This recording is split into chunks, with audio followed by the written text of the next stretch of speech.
Slow down, you move too fast.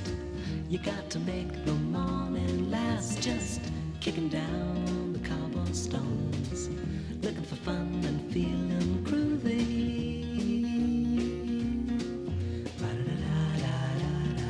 Feeling groovy. Hello lamppost, what you knowin'? I come to watch your flowers growin'. Ain't you got no rhymes for me? Do it and do feeling groovy.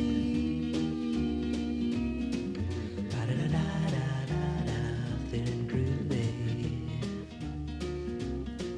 I got no deeds to do, no promises to keep. I'm dappled and drowsy and ready to sleep. Let the morning time drop all its petals on me. Life, I love you, all is groovy.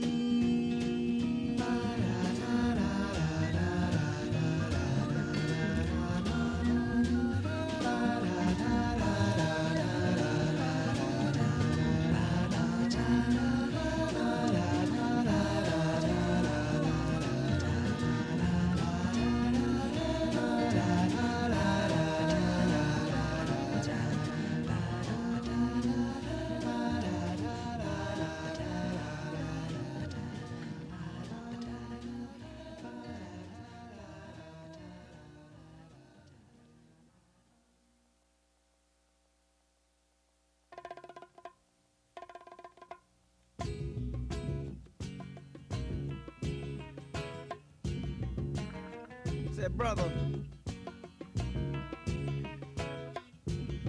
can I borrow a thin, brother, you know, a dime?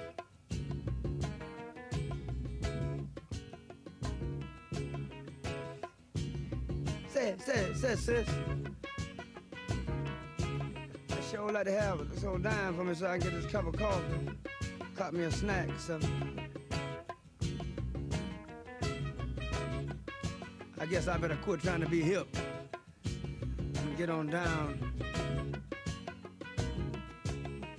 Hey, man, like, you know. I was born in New York City on a Monday. It seems I was out trying to shoot by Tuesday noon. All the bad cats and the bad hats doing me a real big favor. I got the bad cats and the bad hats playing it on real good. There's a dime boy, give me a shine boy. Oh, just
news I need on the weather report.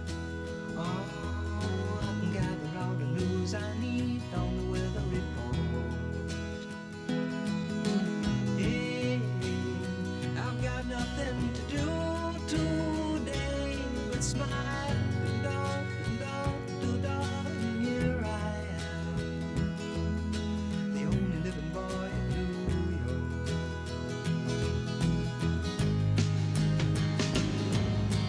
Half of the time we're gone, we don't know where, and we don't know where.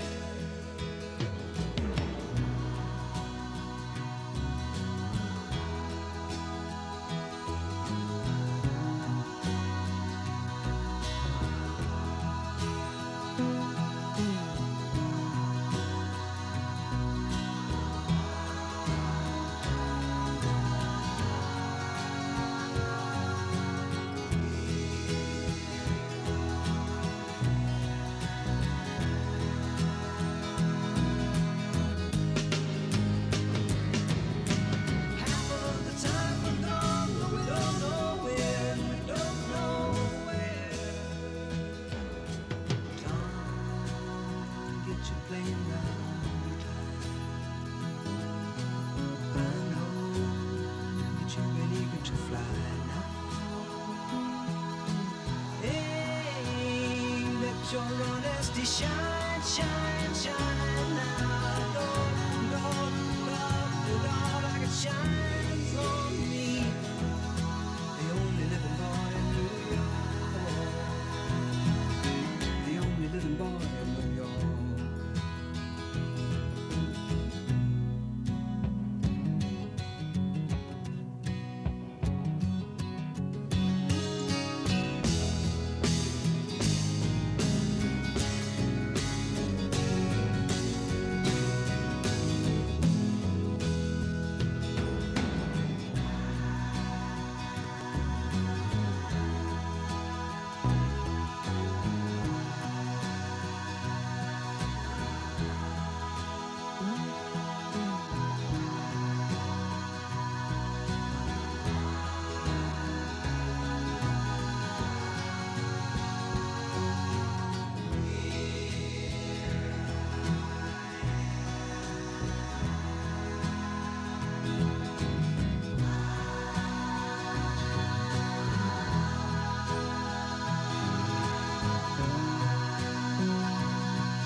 with me, most private, and we'll sail around the world. I will be your Ferdinand and you my wayward girl. How many nights of talking in hotel rooms can you take? How many nights of limping round on pagan holidays? Oh, elope with me in private and we'll set something ablaze, a trail for the devil to erase. San Francisco's calling us, the Giants and Mets will play. Piazza New York, at your are you straight or are you gay? We hung about the stadium, we got no place to stay. We hung about the Tenderloin and tenderly you tell about the saddest book you ever read. It always makes you cry, the statue's crying too and Willie May. I love you, I've a drowning grip on your adoring face.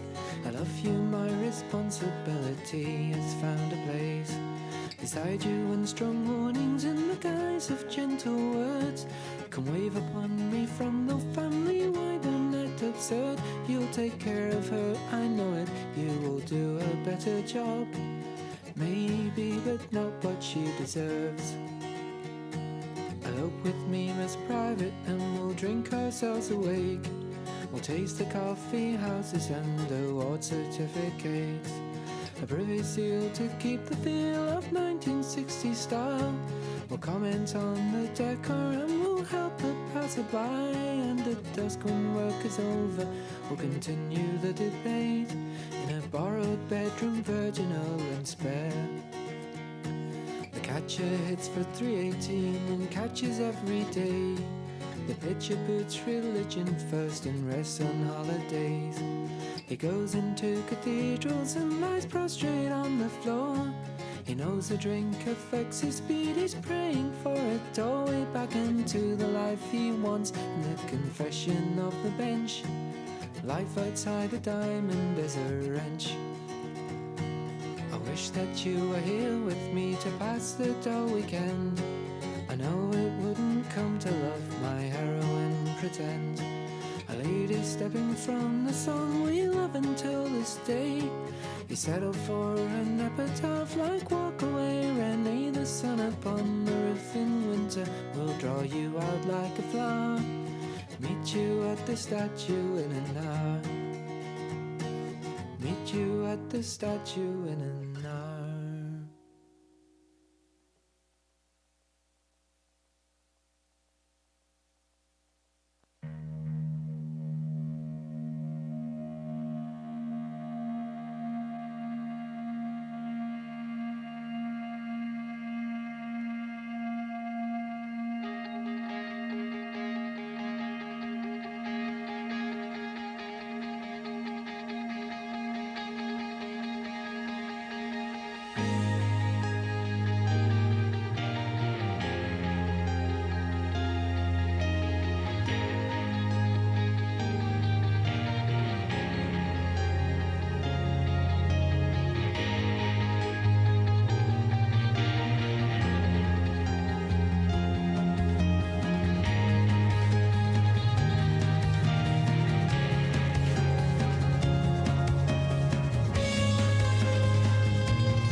line. I'll ride across the park, backseat on the 79. Wasted days you've come to pass. So go, I know you would not stay. It wasn't true, but anyway, pollination get no cap.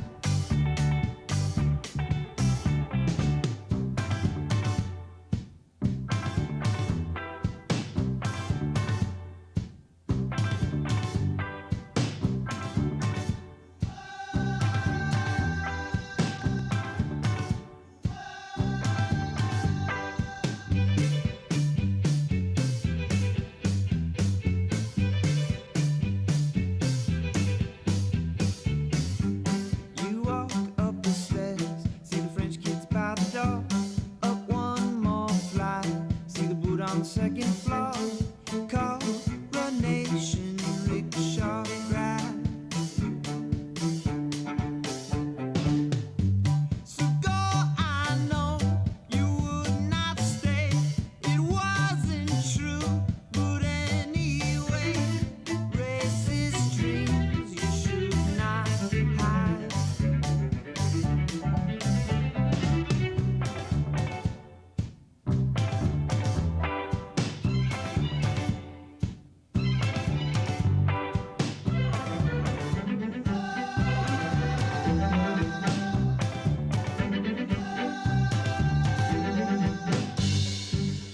Morning all, we're gonna get started in just a few minutes. No excuse to be so careless. Dress yourself.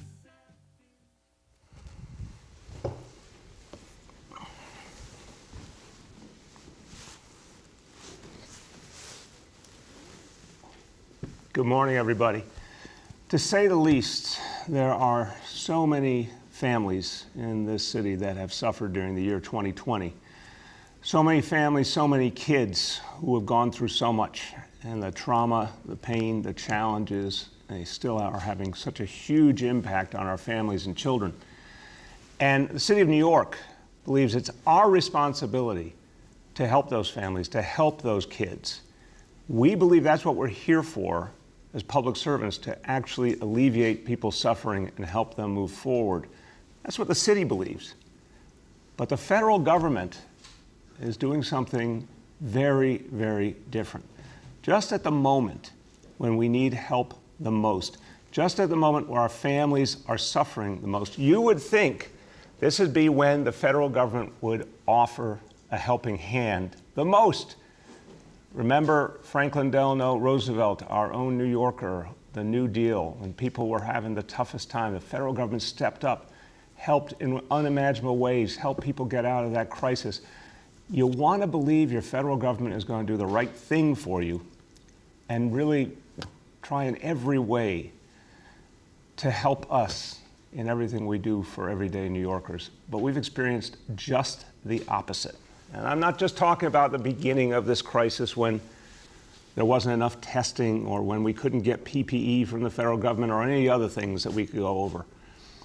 I'm talking about the recent actions of the Trump administration to literally cut off funding that would help us provide health care, that would help us keep people safe. A totally political action that would actually undermine the lives of New Yorkers just when they need help the most. What we've seen from President Trump threatening funding for New York City and other cities, it's morally wrong, it's legally unacceptable, it's unconstitutional, and we're going to fight it. We've seen this not only directed at New York City, but at other cities that are trying to help their people, Seattle and Portland, that are trying to do the work of bringing their cities out of this crisis, also being threatened with their funding being taken away by the federal government. So here's the bottom line. I said weeks ago, if the Trump administration persisted in trying to illegally take away funding from New York City, we would take them to court, and we will beat them in court. And here to tell you what we are doing in coordination with our sister cities, the man who will lead the way, lead the charge with his team at the law department, our corporation counsel, Jim Johnson. Thank you, Mayor. In a couple of hours in Seattle, we will file a complaint that is pushing back on and seeks the court's judgment on the Trump administration's decisions to withhold fundings from cities that they have, without cause and without law, determined to be anarchist cities. We're bringing this action because they have taken concrete steps. They've actually taken this anarchist designation and started to include it in applications for federal grants. We're not going to wait for them to include it in more. We're moving now. There are three reasons why this is wrong. First off, they're stepping way over their bounds. Congress controls the power of the purse, not the Trump administration, and yet they're stepping into the congressional space. Second, they're moving in a way that is arbitrary and capricious. There is no basis in law, there is no basis in fact for this anarchist determination, and yet they're going to use it to determine who does and who does not get federal funding. And third, it violates federalism because it steps into a space, or at least they're trying to step into a space that is uniquely for the cities to decide. How we decide to police our streets, how we decide to spend our funds. And because those don't line up with what this administration believes that it should do, that is the Trump administration, they're deciding to withhold funds. And for New York, the amounts that potentially are at risk could exceed $12 billion. We will see them in court. The papers will be filed in Seattle later on today. In our western sister cities, we have seen the deployment of federal troops in battle dress uniforms, and that is the appropriate place for this suit to get started. And we will be with them all along the way. We expect to prevail in court. We expect to see victory, but there is going to be no victory unless we push the fight, and that's what we're starting today. Thank you so much, Jim, and thank you to you and your whole team for this crucial work. We're not going to let the rights of New York City be trampled. And our court system, time and time again, has shown actually believes in the U.S. Constitution, and we are confident of victory in this case. Now, let me talk about the situation right here in this city when it comes to fighting this disease. Again, we're doing this work every single day, and we're working closely with the state of New York. Our job is to fight back the coronavirus with every tool we have, and we're going to remain vigilant. Even when we make progress, we don't let down our guard. Now, we do have some progress in Brooklyn and Queens. There's still work to do. I'm going to say it many times. There's still real work to do.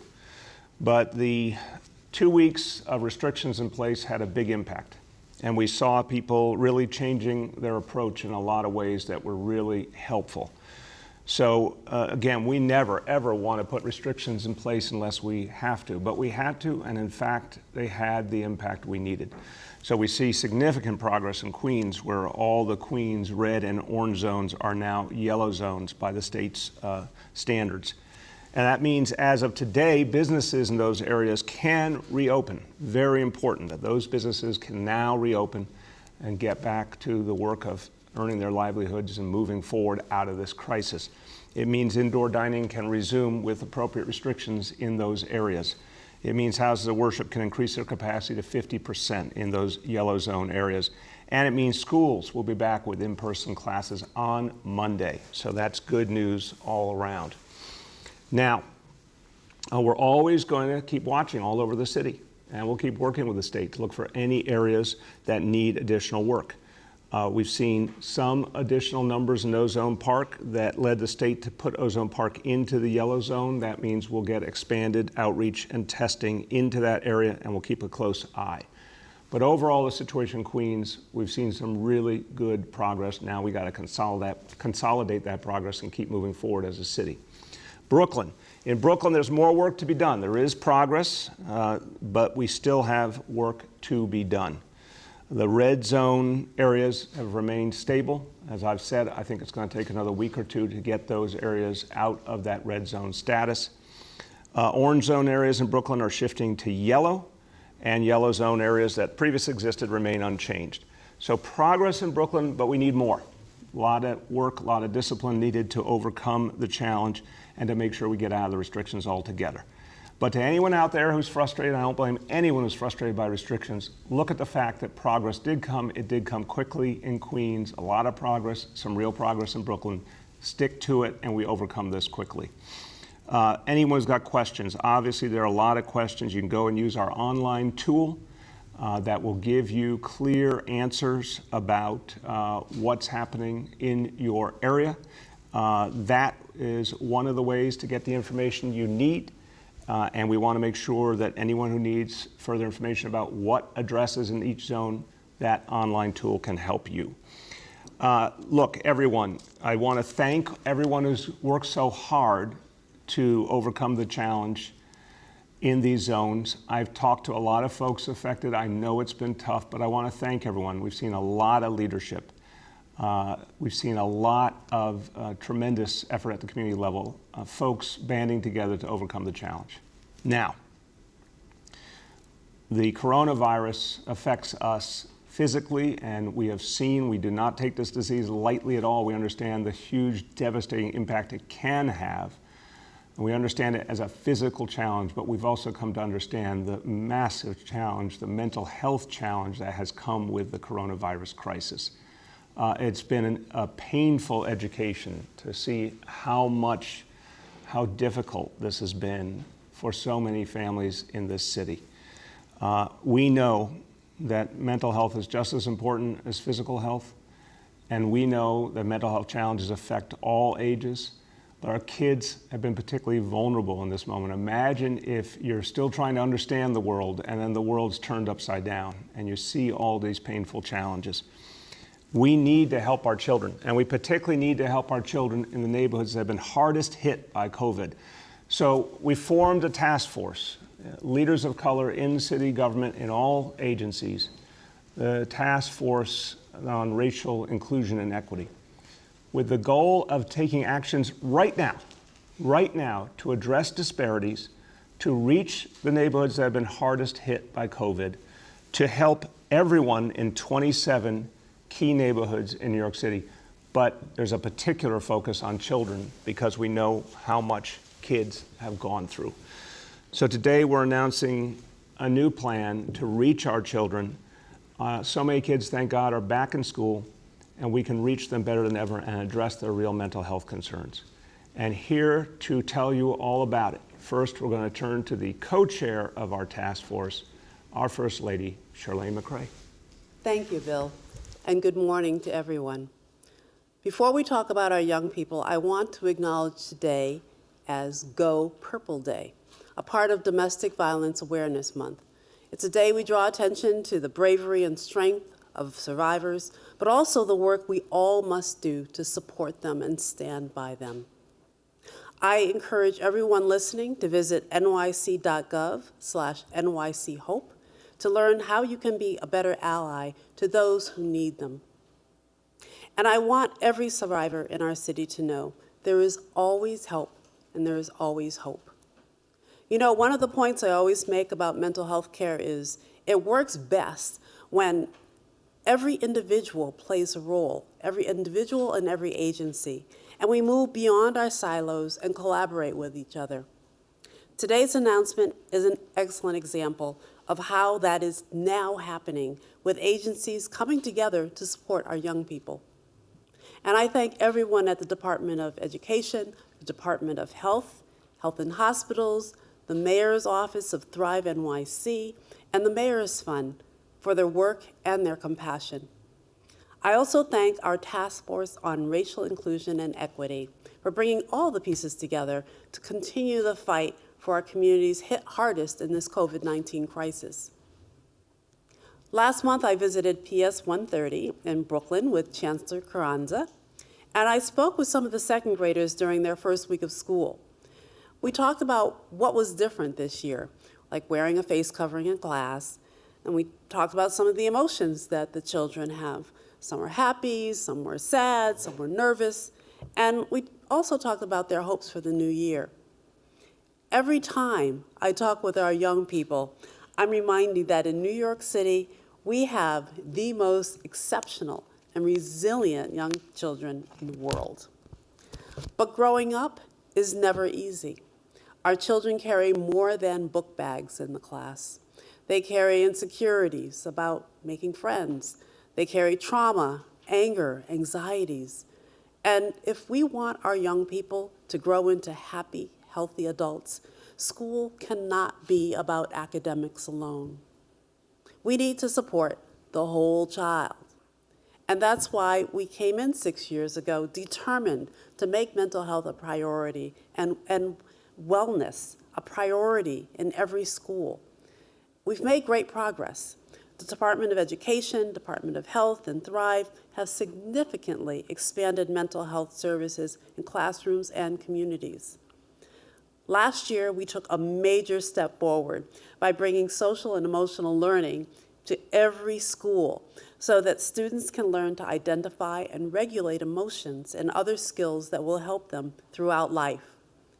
And today, we're making another step forward by increasing the level of direct mental health support for thousands of students in the neighborhoods hit hardest by COVID-19. Children who have experienced trauma can join a group therapy session with others who have had same or similar experiences. Children who have suffered through their parents' loss of livelihood or the threat of eviction can talk about it with a specialist who facilitates the conversation and keeps coming back, building a relationship with these young people.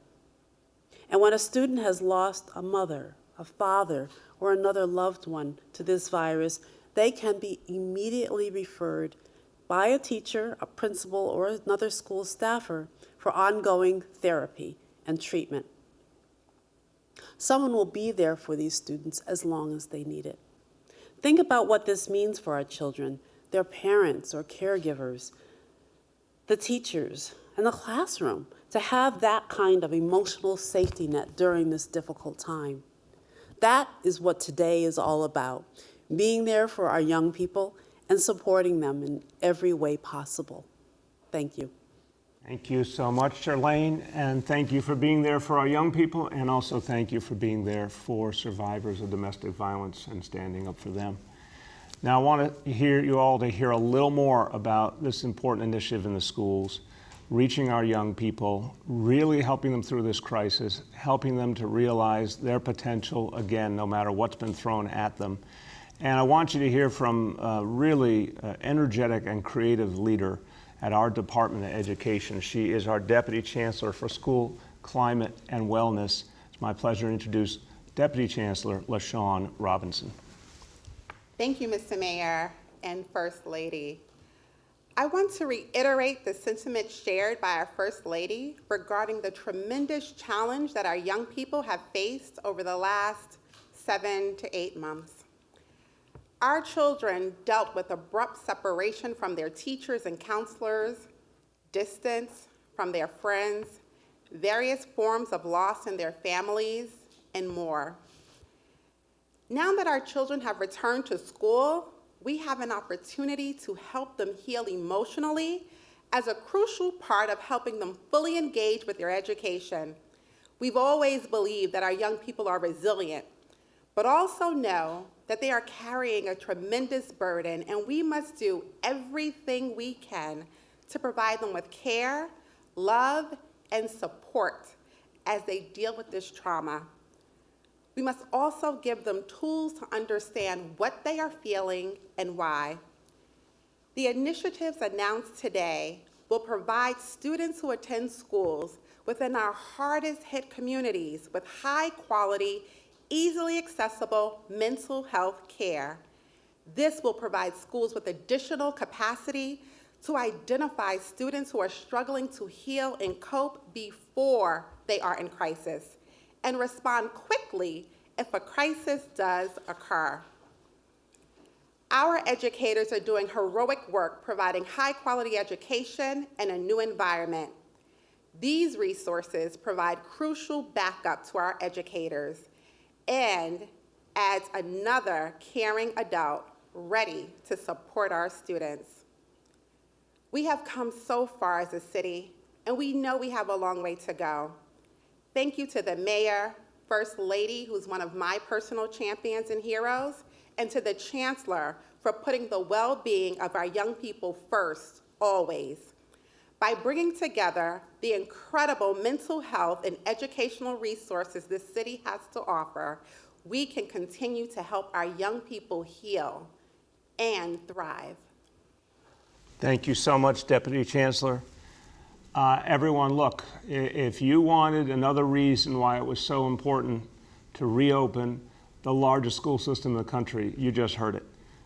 For so many of our kids, they need that support. They need that love and compassion. They need trained educators and mental health experts to be there for them. And that can really only be achieved best if they're there in person. So having our schools open is opening the doors to kids getting the help they need and moving forward with their lives after this horrendous crisis. Thank you to you, Deputy Chancellor. Again, thank you, First Lady. This is such important work for our children. Now let me go over today's indicators. Number one, daily number of people admitted to New York City hospitals for suspected COVID-19. Threshold is 200 patients. Today's report, 103 patients, with a confirmed positivity level of 24.2% for COVID. Number two, new reported cases on a 7-day average, threshold 550 cases. Today's report, 523 cases. And number three, percentage of people testing citywide positive for COVID-19, threshold 5%. Today's report, 1.77%, and today's 7-day rolling average number is 1.76%. Let me give you a few words in Spanish. Nuestros niños enfrentan un año escolar difícil, pero ellos no están solos en esta dura batalla. Todos en la ciudad vamos a luchar para proteger su salud mental y física en casa y en la escuela, y hacer que ellos cumplan sus sueños. Juntos vamos a ganar esta batalla y verlos crecer felices y saludables porque ellos son nuestro futuro. With that, let's turn to our colleagues in the media, and please let me know the name and outlet of each journalist. We'll now begin our Q&A. As a reminder, we're joined today by First Lady Shirlene McCray, by Deputy Chancellor LaShawn Robinson, Corporation Counsel Jim Johnson, Thrive NYC Director Susan Herman, Dr. Charles Barron, the Chief Medical Officer of Behavioral Health at H&H, Dr. Daniel Stevens, the Deputy Commissioner for Family Child Health at the Department of Health, and Senior Advisor Dr. Jay Varma. First question today goes to Juliet from 1010 Wins. All right, good morning, everybody. Good morning, Mr. Mayor. How are you doing? I'm doing well, Juliet. How are you today? I'm fine, thank you. So it's great to hear about mental health for students, but what about adults? You know, there are parents who are trying to juggle remote learning and working at the same time. There's people who lost their jobs or lost family members. What's available for the everyday New Yorker who's just trying to cope and get through this pandemic as far as mental health help is concerned? Yeah, Juliet, I really appreciate that question because this has been such a painful, challenging part of this crisis. And boy, I can't tell you how many conversations I've had with people sort of more revealing than ever, people being more open than ever about the challenges they're going through. And I think even in this crisis, a small silver lining may be that more and more people are willing to talk out loud about the mental health challenges they're experiencing. And this is what Shirlene has been working on for years, destigmatizing, getting this conversation to be out in the open and getting people help. So I'll turn to Shirlene, and then if any of the other leaders, Susan Herman or Dr. Barron, Dr. Stevens want to add in.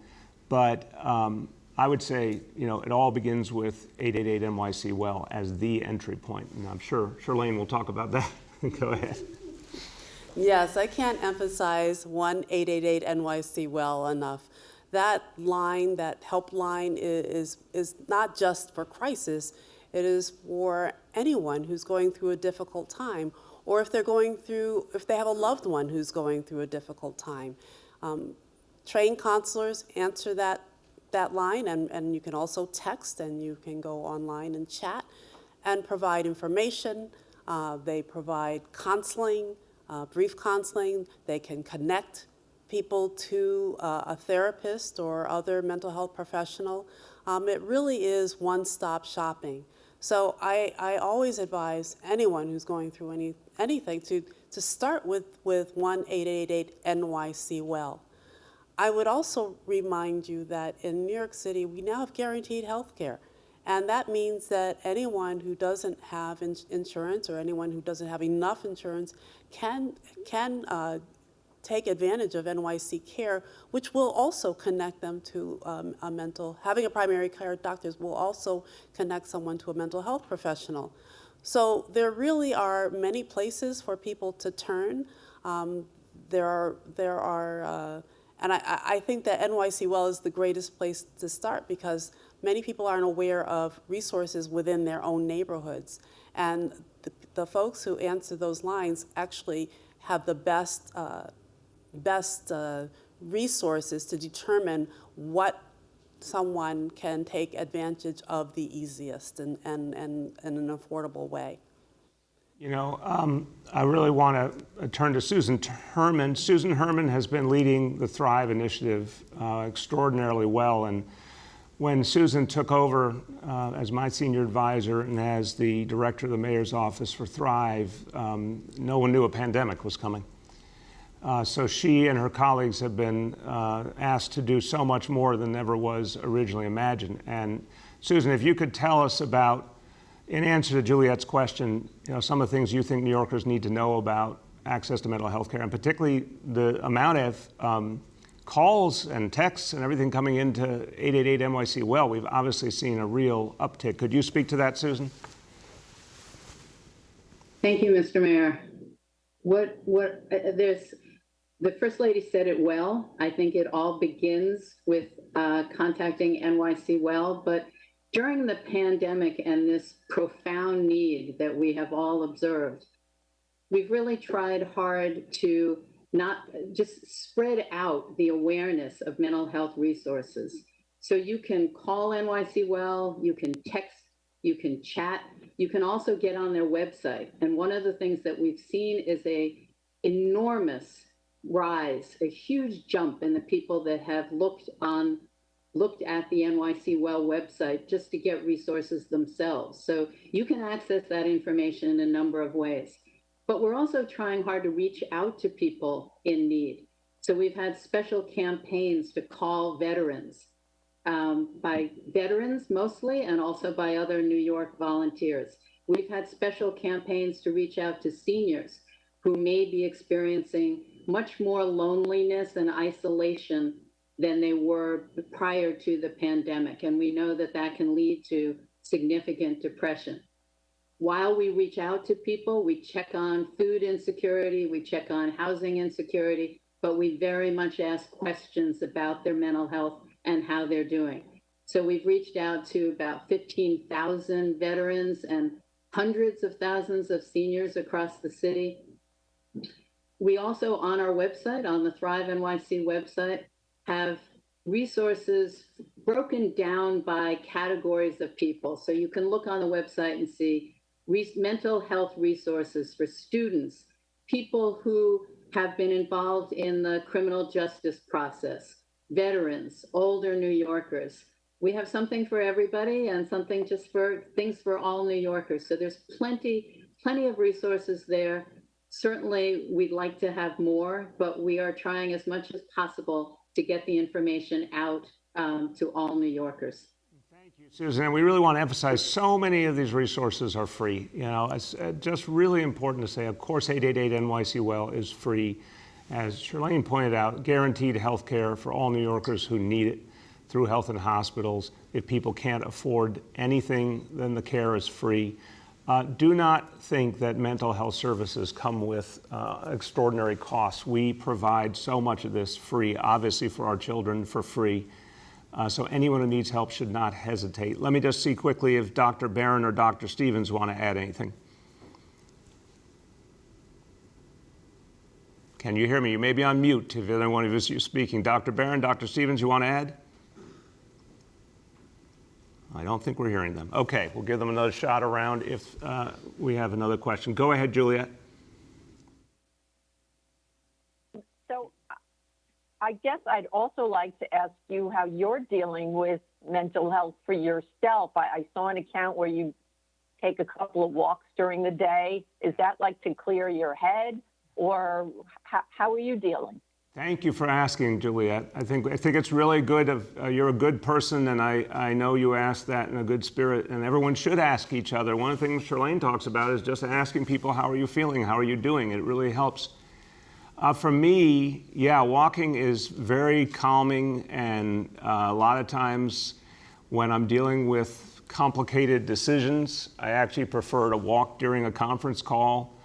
I find that the process of walking is calming, it's clarifying, it helps you think stuff through. I have long said, and Charlene and I practice this, whenever a couple is having any kind of issue they have to work through or any kind of disagreement, you're better off walking together, because actually the very process of walking helps you communicate better and calm down a little bit.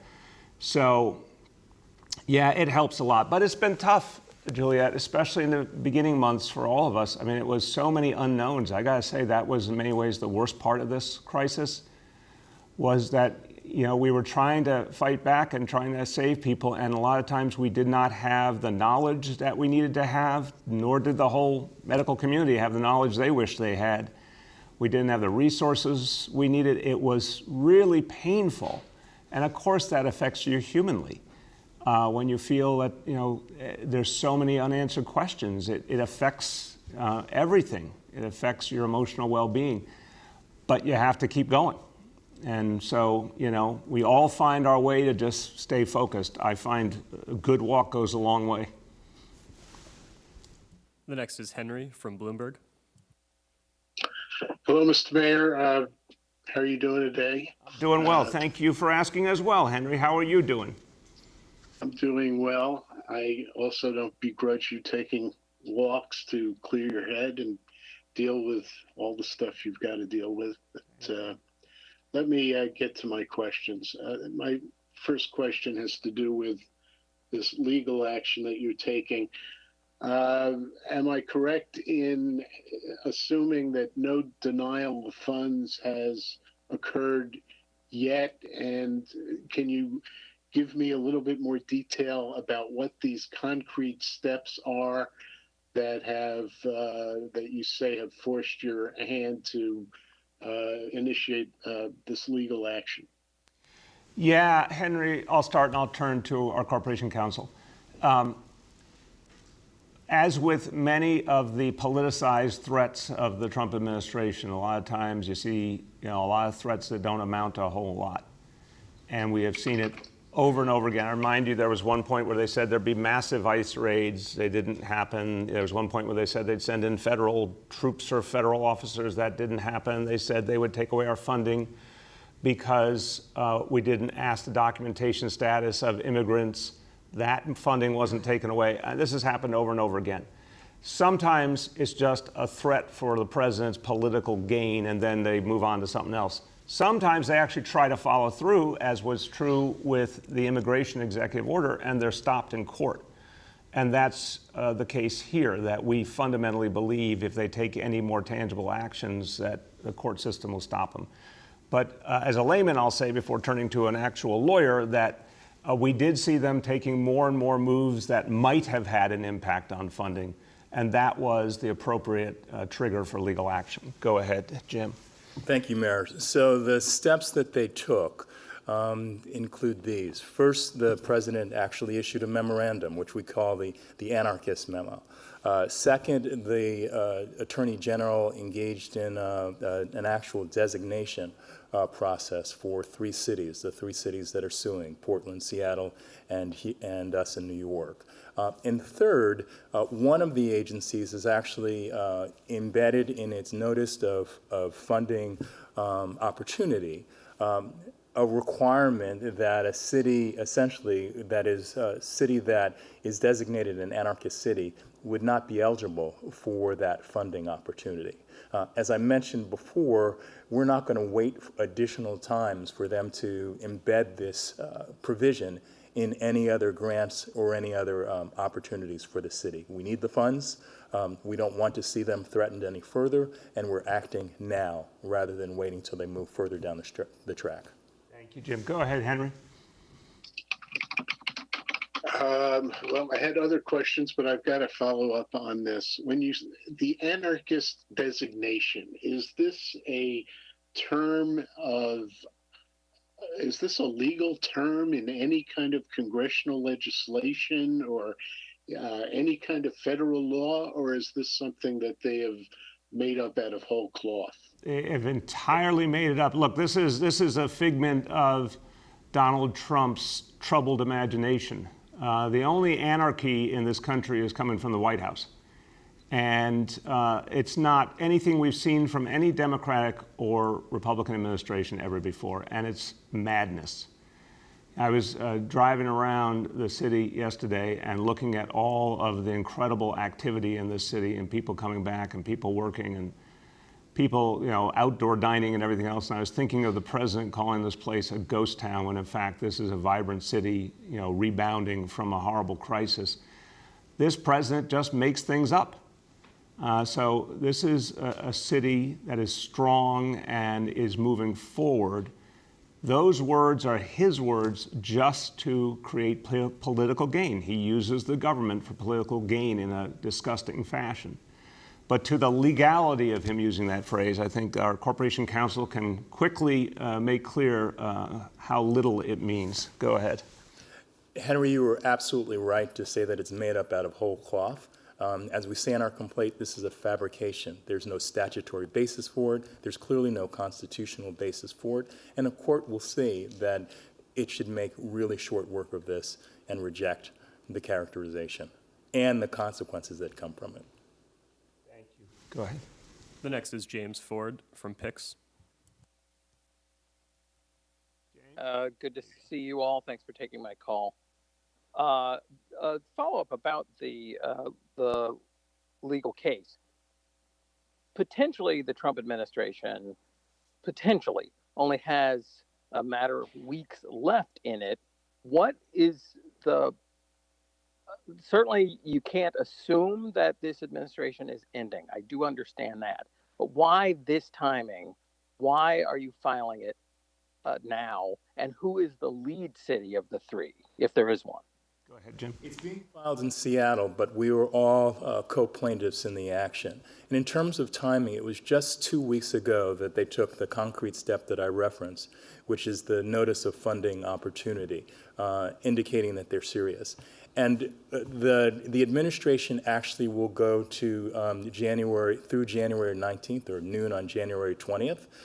And there is no question, just as Congress can act during lame duck, that the administration could take additional acts during a period if the election were to go in a way that President Trump wouldn't like. So rather than waiting and hoping, we are acting. Go ahead, James. And then regarding this mental health initiative that is targeting the hardest hit areas, what is this task force doing in the red zones where schools are still closed? Yeah, look, James, that's a very temporary reality. So Deputy Chancellor is coming back to join us again, and she can talk about how we help kids when they're in school, as well as how we help kids even when they're remote. But remember, that red zone reality, we've said from the very beginning, should only be a matter of weeks. We have the vast majority of our schools open and moving forward. So really, I'm hoping when these last zones are resolved over the next few weeks that we never have to have restrictions again, and we're going to just go straight through to the vaccine without ever having to experience that. We have real work to do. We have to be vigilant. But in the meantime, I think your question is very important, not just in terms of red zone, but how do we help kids if we're not seeing them in person? It's not as good as being able to see them in person. I'm very clear about that, but there's still help we offer no matter what. So Deputy Chancellor, you want to talk to that? Yes, thank you so much, James, for your question. Very important question. Before the start of the school year, we partnered with the First Lady and the Office of Thrive to release additional resources to schools through our Bridge to School plan. We have also trained over 45,000 educators in trauma-informed care, over 1,600 school leaders in trauma-informed care as well, and really work to prepare the school system to receive our young people and our educators during this pandemic. We've increased adult social emotional learning within our school system and partnered with the Child Mind Institute for additional resources. That information has been shared with schools, and those supports are out there being utilized as we speak. We have also worked to increase teletherapy within our school system as well, to ensure that every child in a red zone, an orange zone, a yellow zone across our school community, whatever the case may be, and now more targeted support in our 27 hardest hit communities, we're supporting children and adults every step of the way. Thank you very much. Go ahead. The next is Yoav from the city. How you doing, everyone? I had a question for Dr. Herman, actually. The city was planning to pilot co-response teams responding to 911 calls in 2 high-need precincts. That pilot was paused because of COVID. I'm just wondering what the status of that is.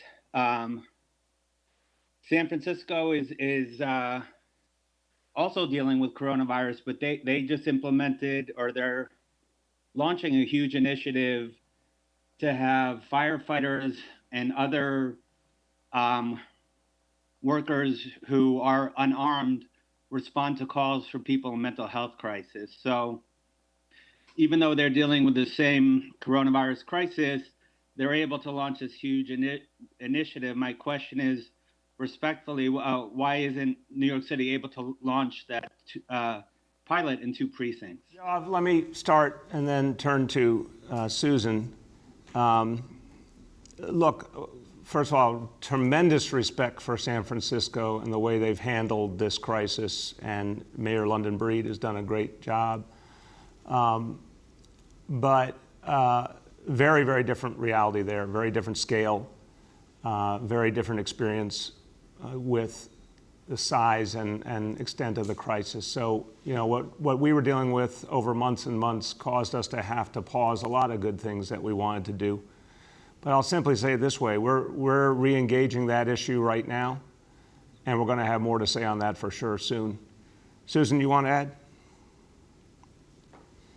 I would just add that the scale of the problem in New York City really required many people to be focusing on things that they might not usually be focusing on. So the co-response teams were functioning during the many months of the pandemic, but were functioning differently. The social workers were functioning mostly virtually and now have gone back into the field.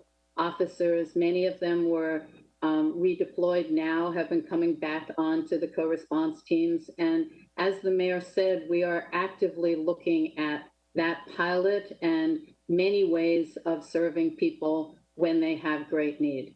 So we are fully engaged and working on this issue. Go ahead, Yoav.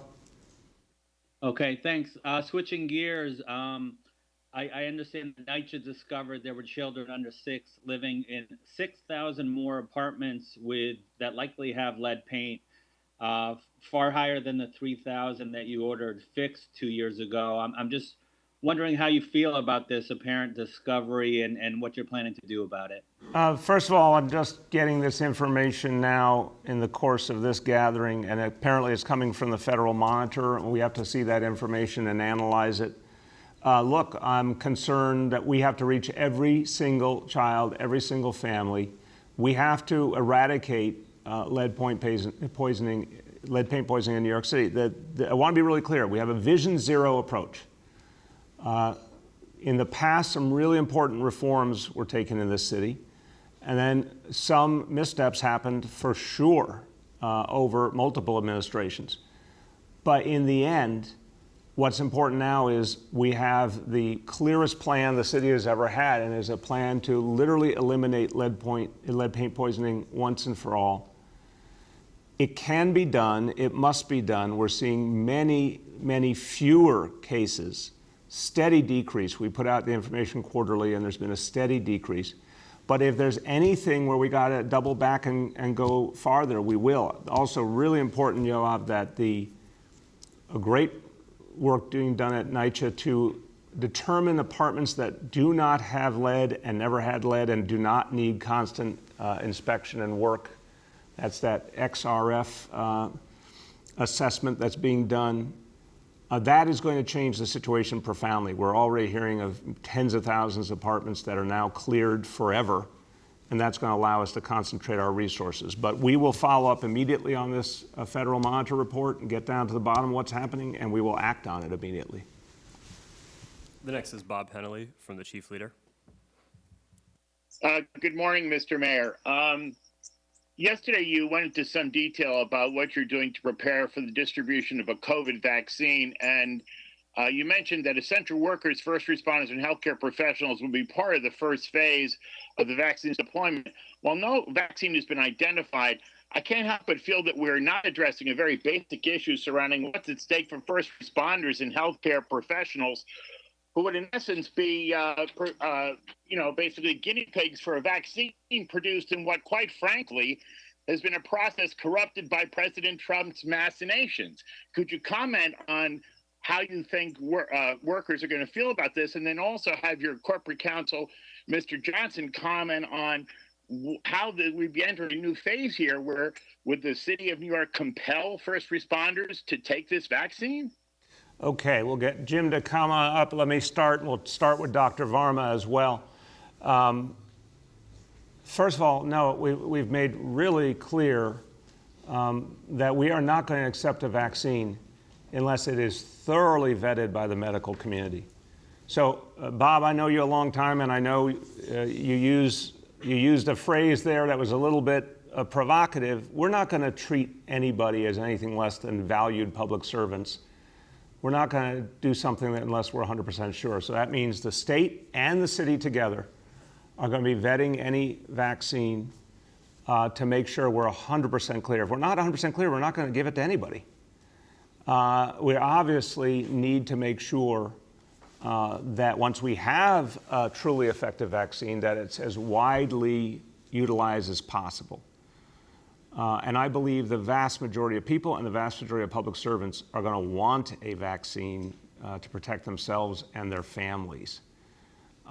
In a second, Jim can talk about the legalities as we know them now. But I think the most important part of your question goes to Dr. Varma on what we're going to do to make sure that any vaccine is appropriate before we'd even consider distributing it in New York City. Dr. Varma.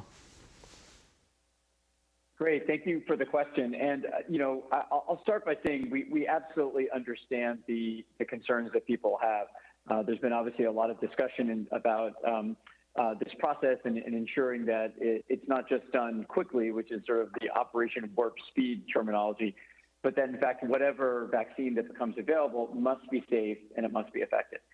So there's been a lot of movement, as you know, to make sure that any vaccine that gets developed is not just vetted by the federal government, but also includes a thorough review by the state and the city.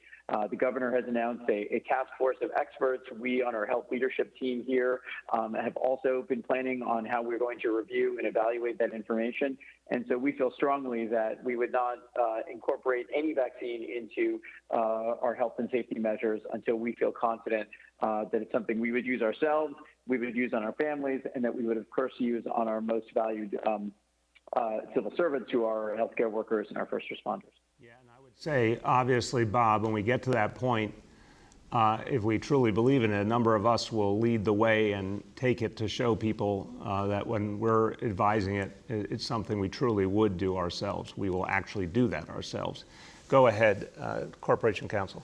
Just very briefly, as the mayor's remarks and Dr. Varmer's remarks made clear, there would be a tremendous amount of process involved before decisions are taken about the administration of a vaccine. The idea of compulsion for a vaccine is not something that is, as far as I know, on the table. And then also, I think Katie Honan had a Wall Street Journal piece that was headlined, New York aims to bring back 25% of city workers by year's end.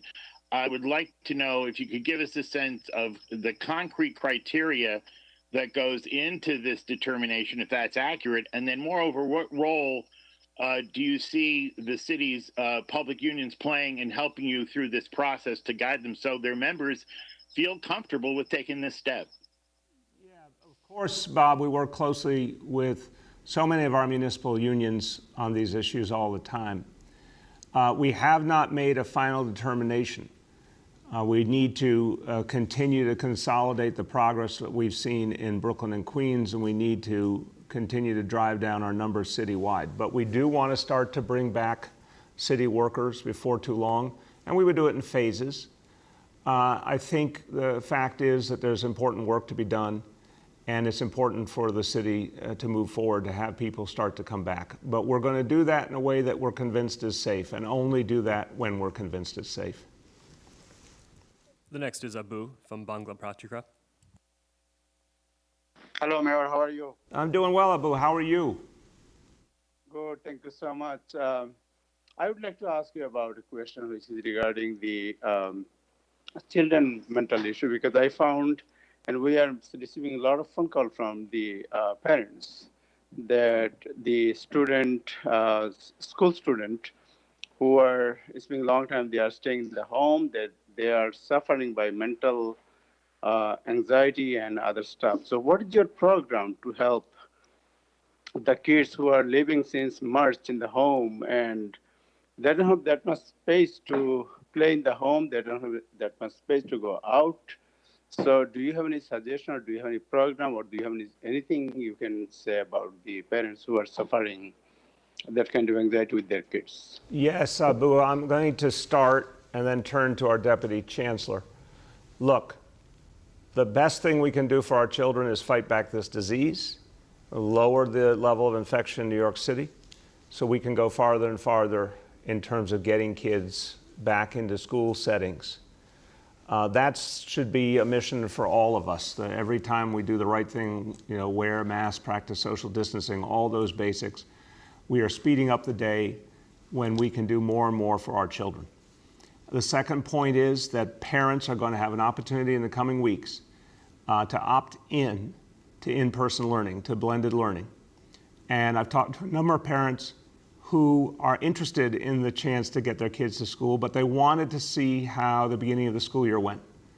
Obviously, what we're seeing is a tremendously successful reality in our public schools in terms of health and safety, a very low level of positive tests. I think a lot of parents, when they get that chance to opt in, will take it, so their kids will get that opportunity to be outside the home, will get the socialization and opportunity to be with their friends, will get the loving attention of trained adults. I think that's going to be an important moment. We're going to give parents a lot of information and give them a chance to make that decision for their family. But in terms, again, of what we continue to do, and I think it's a great point, how we're going to help parents to understand what they can do for their kids, even if their kids are in a remote setting. Deputy Chancellor, you want to speak to that? Yes, thank you so much, Abu. We understand that schools must be places of healing and learning, and that's been a core focus. And then we have also heard from families, looking to be able to provide greater support. In the spring, we were able to act fast. Last year, we announced Safe, Resilient NYC in collaboration with Thrive, and we were able to add additional supports for schools, including Sanford Harmony, which is a social emotional learning program, restorative practices, and we were ready to support families right away back in the spring. We also trained parent coordinators and Trauma 101, and also supported parent leaders across the city as well. Really working with families to understand how to notice trauma within young people and then be able to act quickly with their own children. So we've taken a number of steps to support families directly. Our parent coordinators have been trained and have participated in the trauma sessions. So our school communities are prepared. They're safe places for our young people. We've answered the call to be able to provide this support. And with this new initiative announced today, is even greater support in the communities that need it most. On-the-ground support, trained, licensed clinicians that can be able to support young people in group sessions, continuing to train educators and parent coordinators, and working closely with families. And we look forward to continuing to build upon the success of the past while we increase mental health supports more and more each day. I'm going to have the Deputy Chancellor note if there's any website or phone number that parents should call if they're just trying to get guidance on these things. But I'm going to remind you that anybody, parent, non-parent, young person, older person, anyone can call 888-NYC-WELL. Any New Yorker for free can call 888-NYC-WELL. If they're not only having their own struggles with mental health challenges, but if they want to talk to a trained counselor about how to help a loved one, how to help a child. I just want everyone to get in their minds that this is the go-to location for any kind of concern about mental health, because what happens at NYC Well is they can either help you address the issue immediately or connect you to the support you need. Also, they can do that in an amazing range of languages, and it's 24/7. So when in doubt on a mental health issue, reach out to 888-NYC-WELL. And then for parents, is there a specific place to turn? Absolutely. Please reach out to your parent coordinators at the school. They have been trained, along with school leaders who have also been trained in trauma-informed care. They are resources right at the school level and can connect families with resources. Go ahead, Abu. My second question is, last week in Bengali television called Time Television, there is a panelist about the drug, alcohol and other stuff, and there is a doctor. He said, marijuana is the gateway of all the drugs. And in New York City, whenever we are walking, we are getting the smell of marijuana. And the police is going, and near the police we found the people are smoking marijuana. Is it legal or illegal? Or what kind of action you are thinking to take, since it's a gateway of all drugs? Yeah, no, it's not legal in New York State, but we handle the enforcement differently. We do, NYPD gives out summonses for sure and addresses those issues. And we want to make sure that anyone who has an issue with substance misuse also can turn to 888-NYC-WELL and get help. Families can turn there to get help. But in terms of enforcement, it's illegal, but it's handled through summons now. Go ahead. We have time for two more for today. The next is Chris Robbins from Gothamist. Morning, Mr. Mayor. You talked earlier today about how successful in-person learning has been for schools. Can you give us an update on school attendance? Is there a reason why the DOE hasn't been putting those figures out? And when will the DOE release guidance on what counts as attendance? Important question, Chris. That information is going to come out very shortly. We have a very unusual situation, and what has been the hesitation is to make sure that the numbers are accurate in what has been an ever-changing situation. Obviously, school started as a phase-in and started on different dates than was originally intended, but thank God schools got open well. We have kids who are in school, blended, home, blended remote. We have kids who are full-time remote. Schools are still adjusting to having 3 different things happening simultaneously and getting the attendance right for all of them. And then one more thing, when we put together the formal numbers in the next few days and get them out, you have a phenomenon we did not anticipate, which is parents who are still in a blended status. Some days they're having their kids go to school, some days they're not. And they haven't really 100% decided if they want to stay in that blended status or go to remote. And again, the last piece of the equation, which is coming up in the next few weeks, the other way around. The parents who have been fully remote who now want to send their kids back. So the honest truth is it's been a very challenging playing field to get clear numbers on. We're going to give the best numbers we have shortly once we've confirmed them. But you will see this interesting phenomenon of parents their kids are in blended, but clearly not yet fully using the blended status the way we expected. And that's something that we want to resolve in the coming weeks. Go ahead, Chris. Okay, thank you. And my second question is, we talked about it earlier this week, but the private owner of the pier in Greenpoint that the New York City ferry system uses blocked the public from using the pier temporarily. The stop is back open, but I wanted to learn more about the agreement between the city and the private owners of the pier. So I asked your Economic Development Corporation to see a copy of that agreement, and they acknowledged that it exists, but they said I would have to file a Freedom of Information request for it. Do you think I should have to file a Freedom of Information request for public documents that are clearly in the public's interest like this? And more broadly, are you satisfied with how your administration has handled Freedom of Information requests? Because my colleagues routinely point out that it takes months and sometimes more than a year to get really basic information from many agencies in your administration. Chris, it's something we got to keep working on. I am satisfied that people are trying, very consistently to make the process better and better.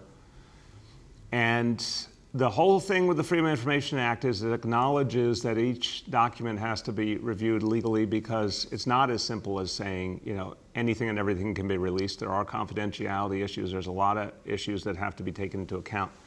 That's why the Freedom of Information Act is set up the way it is. We are constantly answering requests and putting out information. But another thing, Chris, that's very real and very practical is the number of requests has skyrocketed over the years. And it takes an immense amount of work to get it right. So I want to see more and better. There's no question. I want to see constant improvement in the release of information. When we can simplify, I want us to simplify. On that particular case, a legal contract, we need to have the lawyers check and see if it is such a simple matter as putting that out publicly without a request.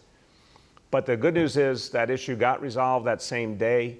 And as far as I have heard, that Greenpoint Pier will be open for NYC Ferry on an ongoing basis.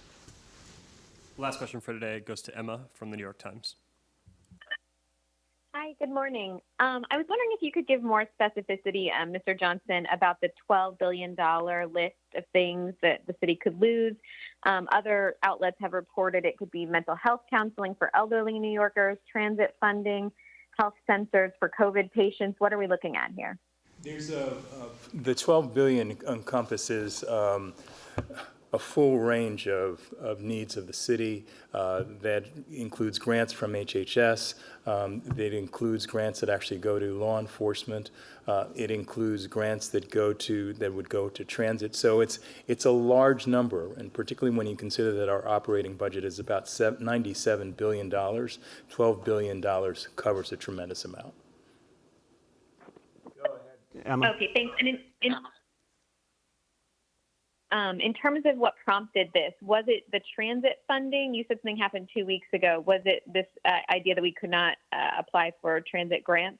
It is the notice of funding opportunity, which was a notice that was related to a transit, Federal Transit Administration grant. But it was the fact of the filing of the notice, the fact of including this provision in that notice that told us the potential for conditioning federal funds on this designation had moved from simply a potential to a reality. And we've decided that we were going to move. So within 2 weeks, which is actually fairly quick for lawyers, we're filing a complaint. That is a true statement. That was quick for lawyers. Emma, just to finish this last point, it's just blatantly unconstitutional. It's not even close. And you know what? As much as Donald Trump has tried to tear down American democracy, it's still alive. The court system is still rendering judgments based on the law. And this is just unbelievably unconstitutional. Also, this is a city. It's the most important, largest city in the United States of America. We're making a really heroic comeback. You'd think a president of the United States would want to help us and praise us instead of playing these games. But there's not a judge anywhere that's going to look at New York City look at the work being done and the work to keep people safe and claim that that is quote unquote anarchism. It's just ludicrous, and the courts are going to see through this very, very quickly.